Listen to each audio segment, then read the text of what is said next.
quoi? C'est quoi? Raconte-moi l'espace. Raconte-moi l'espace. Comment ça marche? Raconte-moi Comment ça marche? Raconte-moi l'espace. Top. Et décollage. Une fusée.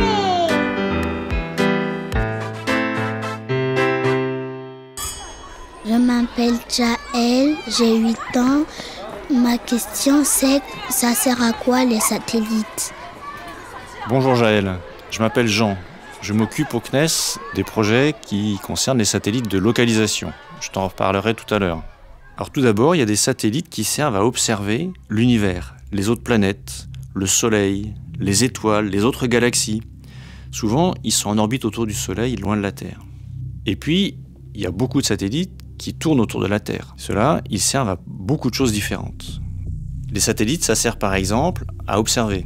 Observer la Terre, la banquise, les océans, les forêts, les rivières, pour les protéger, pour mieux comprendre comment elles évoluent. Ils servent aussi à étudier la météo, les catastrophes naturelles ou même le réchauffement climatique. Il existe aussi des satellites de télécommunication. J'imagine que tu as déjà regardé la télé. Eh bien, les émissions de télé, les dessins animés, ils peuvent être transmis par les satellites sur des grandes zones d'un seul coup, comme l'ensemble de la France ou même toute l'Europe. Ils servent aussi à communiquer pas que pour la télévision, mais aussi pour Internet, dans les endroits où Internet ne fonctionne pas bien, à la campagne par exemple. Et puis, les satellites servent aussi à se repérer, à se localiser, à savoir où on va.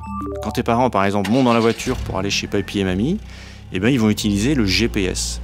Le GPS, ça permet de savoir où on est et puis où est-ce qu'on va. C'est un système de géolocalisation par satellite. Je peux t'en parler un peu plus, car ça, c'est vraiment mon métier.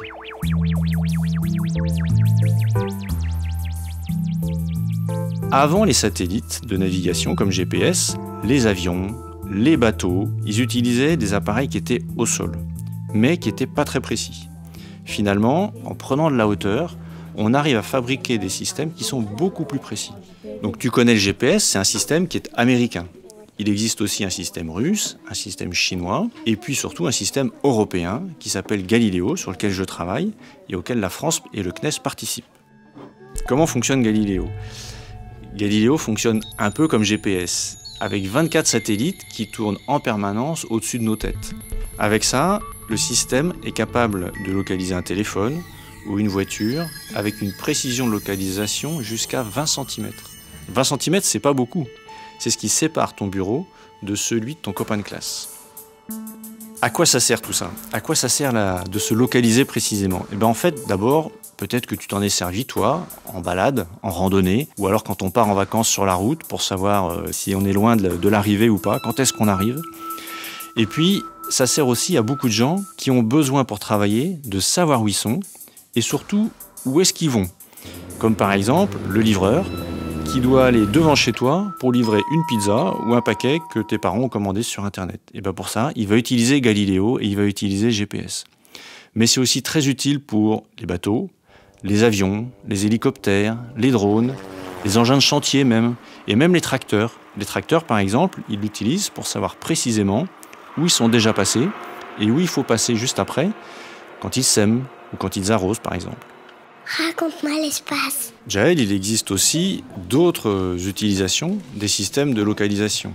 Il y a des personnes qui partent avec, dans leur poche, une balise, un petit appareil de la taille d'un téléphone, qui leur permet, lorsqu'ils ont vraiment un gros problème, d'être secourus. Pour ça, ils déclenchent la balise, ils appuient sur un bouton, la balise se met à transmettre un signal vers le satellite, et le satellite va pouvoir savoir où ils sont et transmettre cette information au secours pour qu'on puisse les aider et venir les chercher là où ils ont leurs problèmes, que ce soit au fond d'un ravin en montagne ou au milieu d'un océan. Ce système, il s'appelle Cospas-Sarsat. Il sauve à peu près 2500 personnes par an. Il y a un autre système qui permet de suivre les animaux, c'est le système Argos, avec une petite balise, cette fois-ci qui va être accrochée sur un oiseau ou sur un ours, ou même sur une baleine ou sur un manchot. On va pouvoir suivre le déplacement des animaux.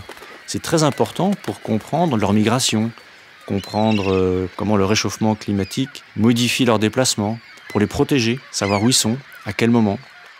Il existe même un programme que ta maîtresse connaît peut-être, qui s'appelle Argonimo. Ça permet à des élèves en classe, comme les scientifiques, de recevoir par les satellites la position des animaux et de pouvoir réfléchir et de comprendre comment ils se déplacent. Voilà Jaël, tu vois, les satellites servent à plein de choses et il y a encore plein de choses à imaginer, plein de nouvelles utilisations à inventer.